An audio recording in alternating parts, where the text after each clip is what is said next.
성가대가 썩 마음에 드는 것 같아요. 지휘자님을 비롯해서 열심히 해주셔서 너무 감사하고, 설교, 하나님이 받으시는 거지만 설교할 힘이 납니다.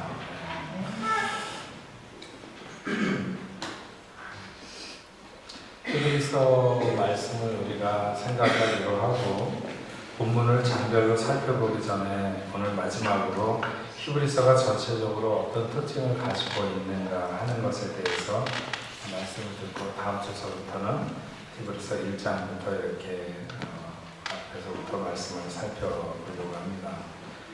히브리서 7장 1절부터 3절의 말씀을 보면 이 멜기세덱은 살렘 왕이요 지극히 높으신 하나님의 제사장이라 여러 왕을 쳐서 죽이고 돌아오는 아브라함을 만나 복을 비인 자라. 아브라함이 그 모든 것의 10분의 1을 그에게 주니라. 그 이름을 해석하면 먼저는 의의 왕이요 그 다음은 살렘 왕이니 곧 평강의 왕이요 아버지도 없고 어머니도 없고 족보도 없고 시작한 날도 없고 생명도 없어 하나님의 아들과 닮아서 항상 제사장으로 있느니라. 히브리서의 전체적인 주제를 하나 정한다면 멜기세덱의 반차를 따라오신 예수 그리스도. 반차라고 하는 말은 반열이라고 하는 뜻입니다. 나라 의식의 문무백관들이 이렇게 그 서열을 따라서 쭉 서 있는 이것을 우리가 반열이다 혹은 반차다 이렇게 얘기를 하는데, 그러니까 예수 그리스도는 본래 대제사장은 레위 지파를 통해서 이렇게 따라서 그곳에서 나도록 되어 있는데, 그러니까 예수 그리스도는 레위 계열의 차례를 따라서 난 대제사장이 아니라 멜기세덱의 계열의 차례를 따라서 난 대제사장이라고 하는 것이죠. 멜기세덱이 누구인가? 또 예수 그리스도께서 그의 반차를 따라 오신 대제사장이 되신다고 하는 의미가 무엇인가? 이런 것들을 우리가 히브리서를 통해서 그 풍성한 의미를 앞으로 우리가 생각하려고 합니다. 히브리서가 기록된 시대의 상황과 그 쓰여진 배경에 대해서 우리가 이미 2시간 말씀을 들었습니다. 기독교인들에 대한 로마의 핍박이 본격적으로 시작되는 그런 시점. 그래서 그때 유대 기독교인들, 히브리 기독교인들이라고 말할 수 있는 사람들이 핍박을 못 견디고 무너지게 되거나 아니면 배교하는 사람들이 나타나서 신앙을 굳게 하기 위해서 히브리서가 쓰여졌다. 그러니까 믿음을 더욱더 견고하게 잡고 너희가 나가야 된다 하는 것을 격려하고 세우기 위해서 히브리서가 쓰여졌다고 그랬습니다. 그래서 너희가 한번 구원의 그 복음을 듣고 구원의 강을 건넌 자가 다시 그 강을 건너서 되돌아가면 되겠느냐? 우리는 강을 건넌 물의 증거를 가지고 살아가야 된다. 우리가 받은 큰 구원을 우리가 등한히 여겨서, 소홀하게 여겨서 과거로 흘러 떠내려가지 않도록 조심해야 되고, 불신앙으로 가나안에 못 들어간 이스라엘의 조상들처럼 그렇게 강팍함의 위험을 경계하고 성숙한 열매를 내놓아야 되는 시간에도 여전히 어린아이와 같이 있는 이런 미성숙의 위험을 경계하고 태행의 죄를 짓지 말며 거역하는 죄를 지어서는 안 된다고 하는 말씀에 대해서 우리가 지난 시간까지 들었습니다. 히브리서가 가장 강조하는 것은 예수 그리스도입니다. 예수 그리스도는 가장 탁월하다.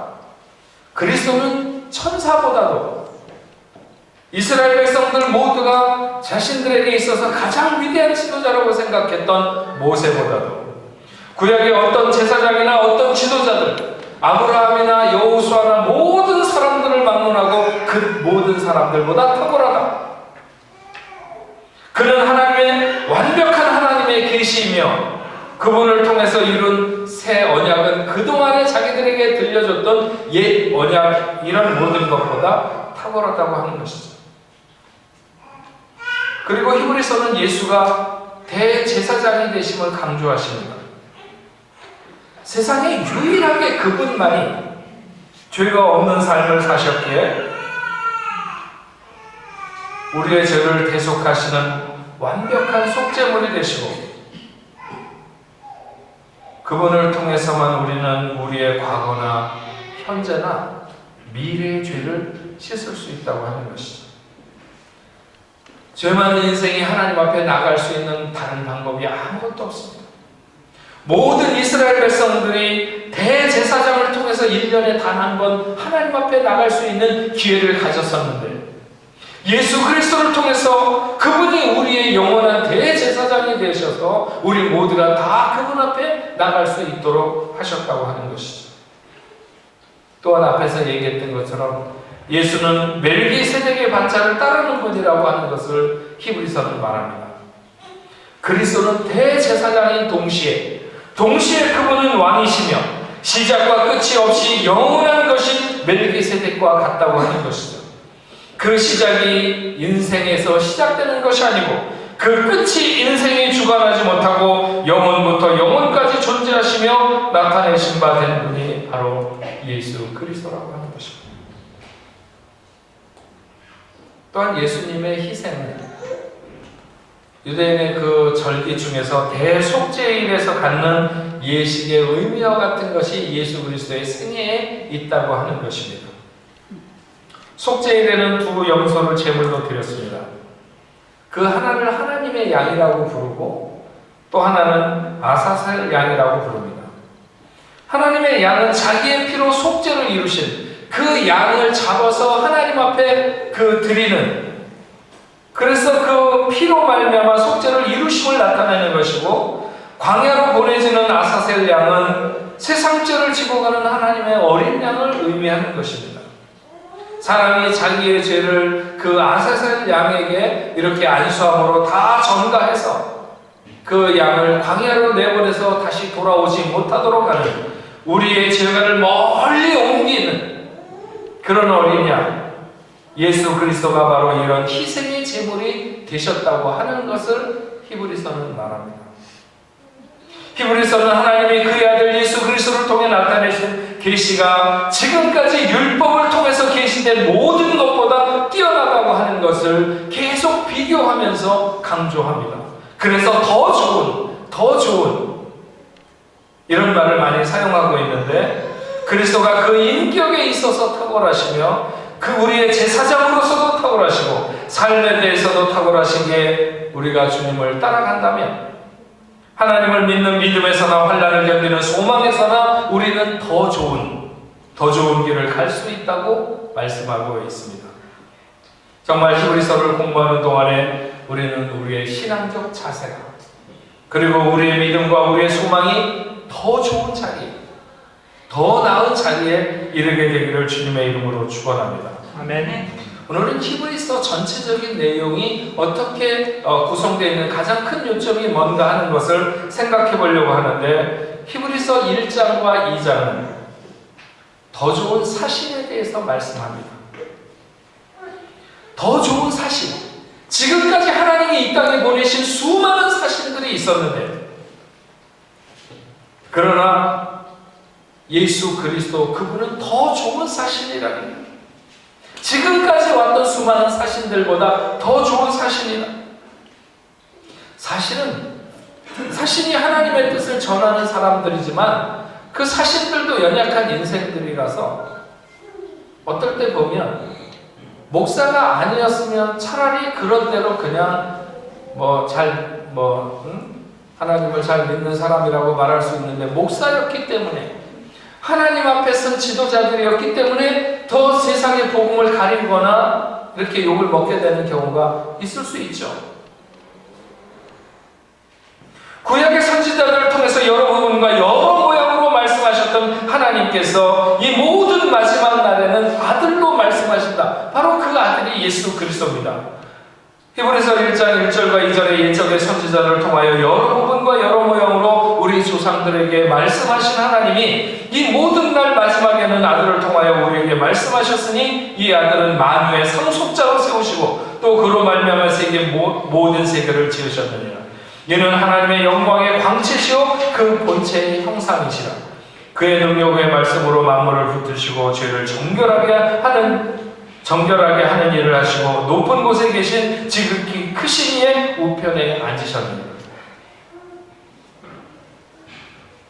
천사들은 섬기는 영으로 후사들을 섬기라고 보낸 하나님의 종이지만 그리스도는 하나님의 아들이심으로 천사들보다 우월하다고 하는 것이죠.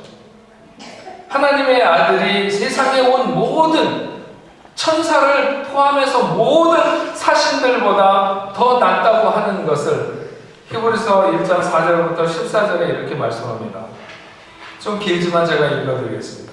그가 예수님을 말하는 거죠. 천사보다 훨씬 뛰어남은 그들보다 더욱 아름다운 이름을 기업으로 얻으시니 하나님께서 어느 때 천사 중에 누구에게 너는 내 아들이라 오늘 내가 너를 낳았다 하셨으며 또 다시 나는 그에게 아버지가 되고 그는 내게 아들이 되리라 하셨느냐. 천사에게 그렇게 하시지 않았다는 거죠.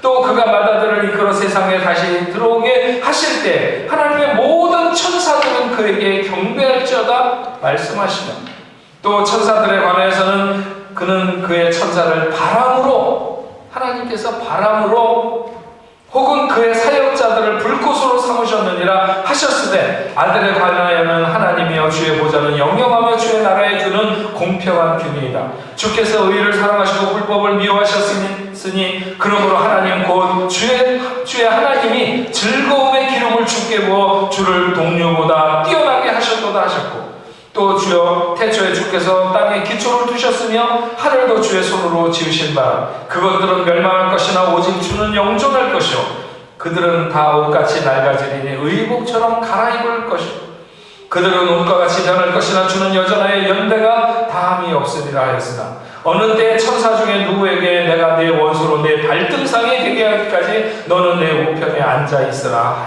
하셨느냐. 모든 천사들은 섬기는 영으로 구원받을 상속자들을 섬기라고 보내심이 아니냐. 그러므로 하나님께서 천사보다 존귀한 존재로 정말 더 좋은 사신이 있을 수 없는 그분을 통해서 우리에게 복음을 들려주셨기에 우리는 받은 이 복음의 진리에 대해서 태만한 태도를 가지면 안 된다고 하는 것입니다. 그래서 우리가 들은 그 복음에 대해서 우리는 늘 유념해야 되며 떠내려가지 않도록 해야 된다고 하는 것이죠. 천사는 영적인 존재고 인간보다 뛰어난 하나님의 사신이지만 그러나 그들에게는 승리와 영광이 없습니다. 하지만 하나님의 아들로 세상의 육신을 입고 오신 주님은 천사도 죽지 않지만 예수님은 죽음의 자리로 나가게 되셨습니다. 그러나 그 죽음을 이기신 승리와 승천을 통해 영광과 존귀로 관을 쓰시게 된 것이죠. 그리고 그 영광의 면류관은 그 뒤를 따르는 그의 자녀들, 그의 형제, 그의 교회들에게 주시겠다고 약속하셨습니다. 히브리서 2장 9절 말씀에 보면 오직 우리가 천사보다 잠시 동안 못하게 하심은 이거자 곧 죽음의 고난을 받으심으로 말미암아 영광과 존귀로 관을 쓰신 예수를 보니 이를 행하는 하나님의 은혜로 말미암아 모든 사람을 위하여 죽으심을 맛보려 하십니다. 예수께서 천사보다도 못한 존재와 같이 인간의 몸을 입으시고 이 땅에 오셔서 죽었지만 그러나 그 죽음을 통해서 그 죽음을 이기신 그 부활의 승리와 영광 이런 것들을 오늘 우리들 모두에게 맛보게 하기 위해서 그렇게 하셨다고 말씀하고 있습니다. 히브리서 3장과 4장은 더 좋은 사도에 대해서 말씀하십니다. 구약에서 가장 위대한 사도라는 말은 아프리카 가면요 거기 오신 그 목회자들이나 이런 분들 중에는 자기가 사도라고 주장하는 사람이 있어요. 자기 사도가 어떤 사람은 선지자라고 그러고 막 이렇게 하면 여러 가지 정말 자기를 하나님의 아들이라고 이렇게 얘기하지 않아서 다행이지. 어쨌든 사도라는 거야. 사도라는 말은 하나님으로부터 직접 대면하여 교훈을 받은 사람들을, 그래서 예수님에게 직접 가르침을 받은 사람을 우리는 사도라고 말합니다. 그래서 사도 바울이 정말 사도냐 뭐 이런 얘기가 많이 있잖아요. 그렇지만 어쨌든 간에 사도 바울도 예수님이 나타나셔서 그에게 했기 때문에 자기는 사도라 칭함을 받는 것에 부끄러움이 없다고 이렇게 얘기를 하잖아요. 그렇게 보면 구약시대에는 모세가 사도와 같은 이런 자라고 말할 수 있죠. 근데 그 모세는 하나님의 집에서 종으로 충성했고 그리스도는 그의 집에서 아들로 충성했기 때문에 그리스도가 모세보다 더 좋은 사도라, 더 좋은 사도. 예수님이 모세보다 더 좋은 사도라고 하는 이런 것을 굳이 왜 이야기하느냐 하면 그 당시의 유대인들, 유대 기독교인들이 늘 그 구약에서 떠나지 못하는 이런 그 상태에 있었기 때문에 이것을 가르치기 위해서 히브리서는 끊임없이 비교해서 더 좋은 사도, 더 좋은 제사장, 더 좋은 언약 이런 것을 계속 말씀하고 있는 거죠. 히브리서 3장 1절에서부터 6절을 말씀해 보면 그러므로 함께 하늘의 부르심을 받은 거룩한 형제들아 우리가 믿는 도리의 사도이시며 대제사장이신 예수를 깊이 생각하라. 그는 자기를 세우신 이에게 신실하시기를 모세가 하나님의 온 집에 한 것 같이 하셨으니 그는 모세보다 더욱 영광을 받을 만한 것이 마치 집 지은 자가 그 집보다 더욱 존귀함 같으니라. 집마다 지은 이가 있으니 만물을 지으신 이는 하나님이시라. 또한 모세는 장래에 말할 것을 증언하기 위하여 하나님의 온 집에서 종으로 신실하였고 그리스도는 그 집에 맡은 아들로서 그와 같이 하셨으니 우리가 소망과 확신과 자랑을 끝까지 굳게 잡고 있으면 우리는 그의 집이라고 말씀하셨습니다. 우리는 예수를 받은 자들입니다. 그러므로 우리는 예수를 깊이 생각하고 그분을 따라가야 됩니다. 그는 우리가 누구도 더 이상 좋은 사신이나 더 이상 좋은 사도를 기다릴 필요가 없는 그런 분이신 것을 우리가 알 수 있습니다. 히브리서 5장에서 7장까지는 더 좋은 제사장에 대해서 말합니다. 아론은 제사장으로 하나님의 부르심을 받은 자이고 하나님과 백성 사이에서 충성스럽게 중재자의 역할을 감당했습니다. 하지만 그도 약한 인간이라 아론도 약한 인간인지라 자신의 연약함 때문에 자신을 위해 반복되는 제사를 드릴 수밖에 없는 존재였다고 하는 것이죠. 그는 또한 생전에만 제사장이었지만 그리스도는 살아계신 영원한 대제사장이 되셨다고 했습니다. 그리고 그리스도는 단번에 자신을 드림으로 말미암아 온전하게 되셨습니다. 히브리서 7장 11절부터 15절 말씀에 보면 레위 계통의 제사 직분으로 말미암아 온전함을 얻을 수 있었다면 어찌하여 아론의 반차를 따르지 아니하고 멜기세덱의 반차를 따르는 다른 한 제사장이 필요 있느냐? 제사장의 직분이 바꿔졌은즉 율법도 반드시 바꿔지리니 이것은 한 사람도 제단일을 받지 않는 다른 지파에 속한 자를 가리켜 말하는 것이라. 우리 주께서는 유다로부터 난 것이 분명하도다. 이 지파에는 모세가 제사장들에 관하여 말한 것이 하나도 없고 멜기세덱과 같은 별다른 한 제사장이 일어난 것을 보니 더욱 분명하도다. 예수님은 대제사장이지만 이분은 레위 지파를 따라서 태어나신 분이 아닙니다. 예수님은 인간의 혈통으로 보게 되면 그분은 유다 지파 사람입니다. 그런데 유다 지파는 모세의 율법에 있어서 유다 지파는 제사장의 직분을 감당할 수 있다라고 하는 것이 단 한 군데도 나와 있지 않습니다. 그렇기 때문에 비록 유다가 왕의 지파지만 그 자손 중에 왕으로 태어나도 결코 제사장의 직분을 감당해서는 안 됩니다. 왕도 제사장의 직분을 감당해서는 안 됩니다. 사울이 그렇게 자기가 왕이었다고 급하다고 해서 제사장의 직분을 감당하다가 결국 왕에서 밀려나게 되는 것입니다. 하나님께서 그를 버리게 되는 것이죠. 예수님은 유다 지파 사람이었습니다. 그 유다 지파는 제사장을 감당할 수 없었어요. 예수님은 인간의 혈육을 따라 제사장이 된 것이 아니라 영원부터 끝이 없는 멜기세덱의 반차를 따라서 더 좋은 제사장이 됐다. 지금까지 불안했던 그 제사장들이 아니라 더 좋은 제사장이 되었다고 하는 거죠. 히브리서 8장과 9장은 더 좋은 언약에 대해서 말씀하십니다.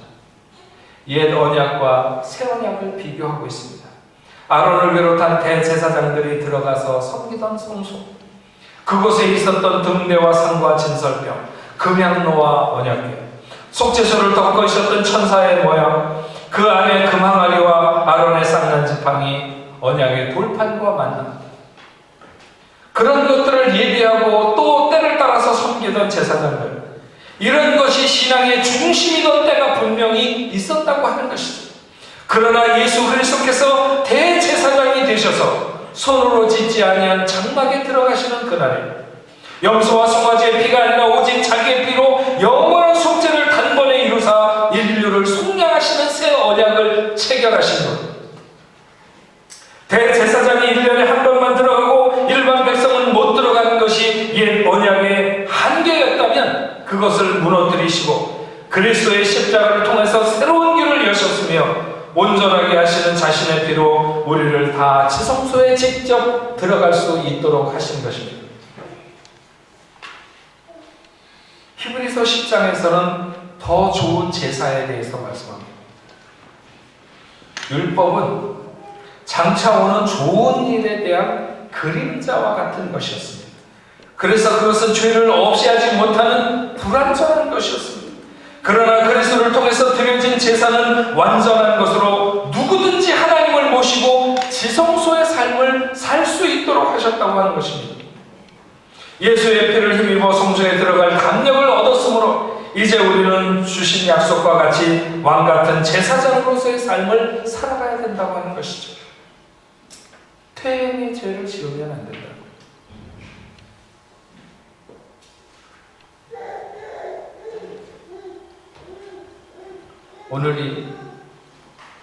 오늘 10월 마지막 주일이 종교개혁을 기념하는 주일이에요. 저는 얼마 전에 개인적으로 한국에 왔다 갔던 그 교황의 인기를 시샘하고 싶은 생각은 전혀 없습니다. 그렇다고 해서 뭐가 달라지는 것도 아니고, 그리고 충분히 인간적으로 그분이 존경받을 만한 언행이라든지 이런 것이 있는 것으로 봅니다. 하지만 존경받을 만한 인기와 개혁의 가치를 바꾸어서는 안 됩니다. 예수께서 그의 몸을 찢으시면서 그의 몸이 찢겨지시면서 찢어진 성전의 그 휘장, 그래서 만인으로 하여금 그 안에 직접 들어갈 수 있도록 하신 그 성소, 주께서 십자가에 이루신 그 완전한 제사를 뒤로 물리는 예수 그리스도의 사역을 마치 불완전한 것처럼 말하는 그런 시도는 없어야 되는 것입니다. 예수를 시원찮게 믿는 사람들 중에서 교황이 인기가 있으니까 그곳에 가서 이렇게 신앙생활을 좀 해야 되지 않을까, 뭐 이렇게 생각하는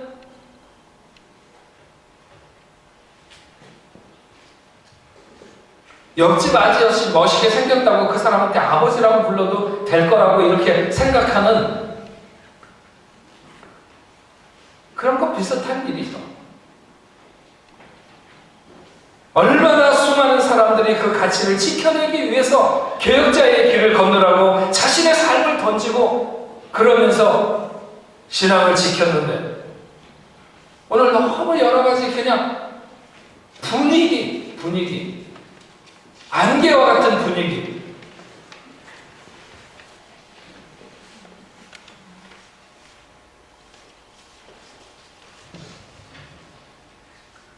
예수께서 이루신 그 단번의 제사는 우리로 하여금 영원히 하나님 앞에 설 수 있는 완전한 제사를 드린 줄로 믿습니다.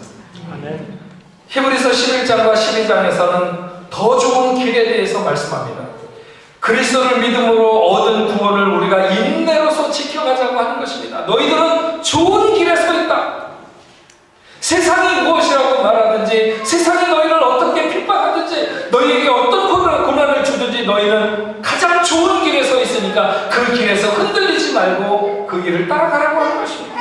우리가 지난번에 읽었던 것처럼 히브리서 10장에 전날에 너희가 빚을 받은 후에 고난의 큰 싸움을 견뎌낸 것을 생각하라.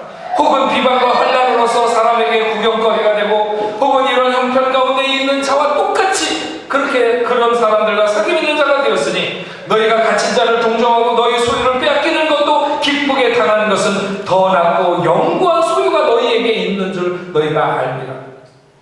그러므로 너희의 담대함을 버리지 말라. 이것이 큰 상을 얻게 하느니라. 너희에게 인내가 필요하면 너희가 하나님의 뜻을 행한 후에 약속을 받기 위함이라. 잠시 잠깐 오면 오시리가 오시리니 지체하지 아니하시리라. 나의 의인은 믿음으로 말미암아 살리라. 또한 뒤로 물러가면 내 마음이 그를 기뻐하지 아니하리라 하셨느니라. 우리는 뒤로 물러나 멸망할 자가 아니요 오직 영혼을 구원함에 이르는 믿음을 가진 자니라. 오늘 너희가 가진 믿음에서 떨어지지 않고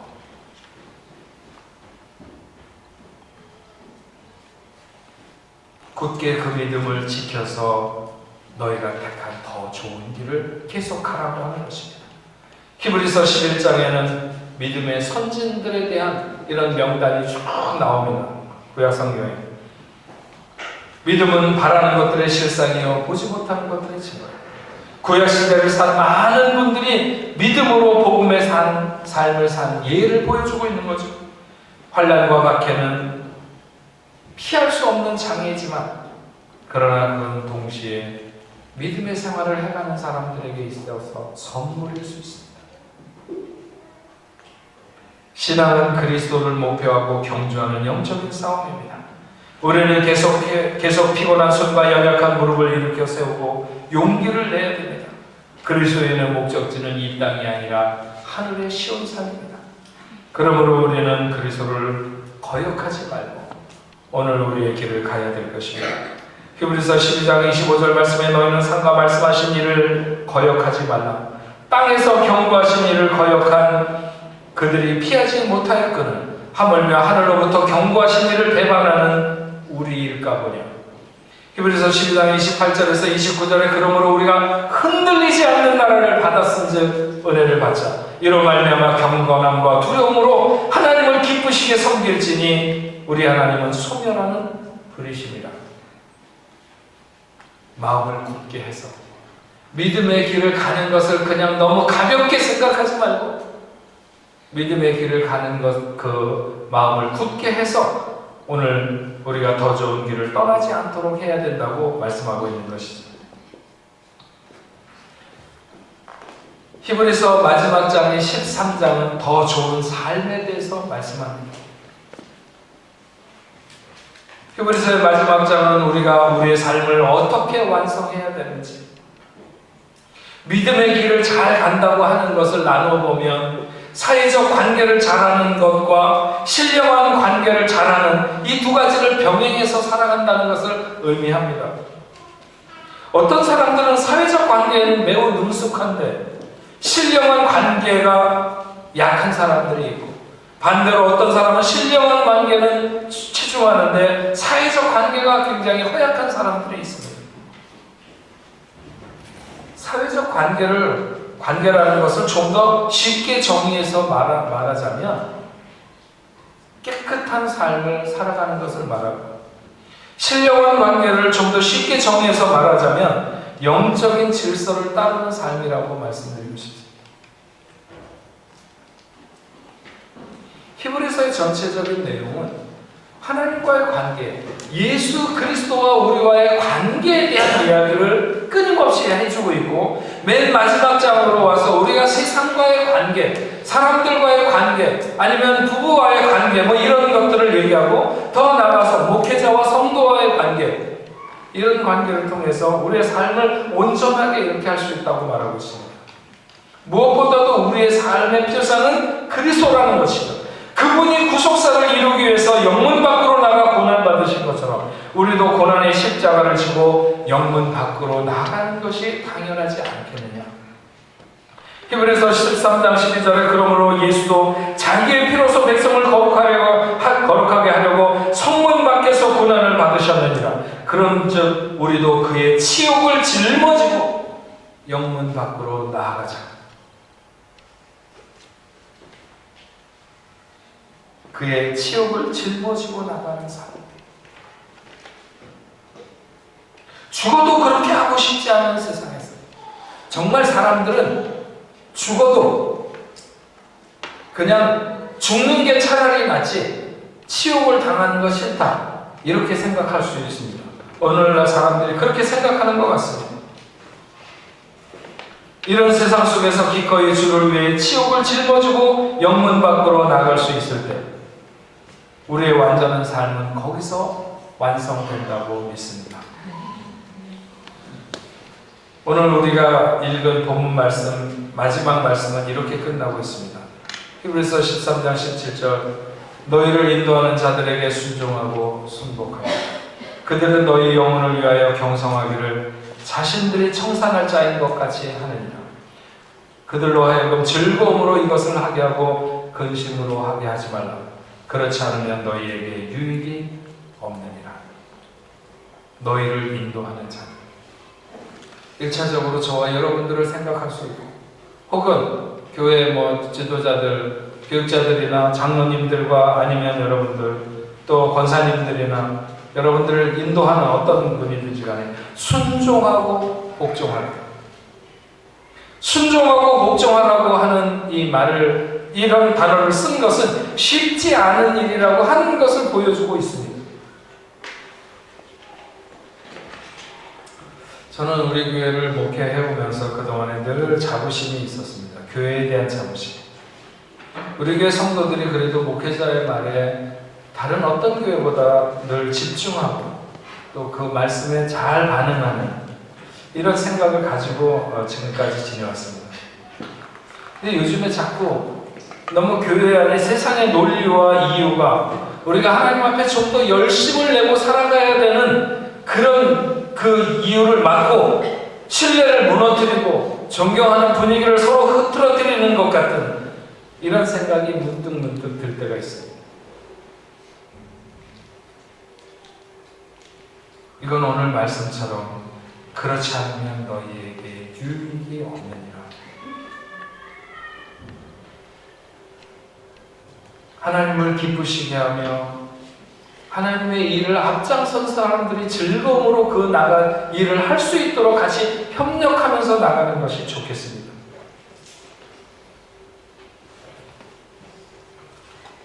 저는 제 스스로가 너무 거기에 아프리카를 가든지 어디 가든지 너무 많이 자꾸 이제 안 나가려고 정말 매일 입에 달고 사는 게 어디 안 가고 싶다는 거예요.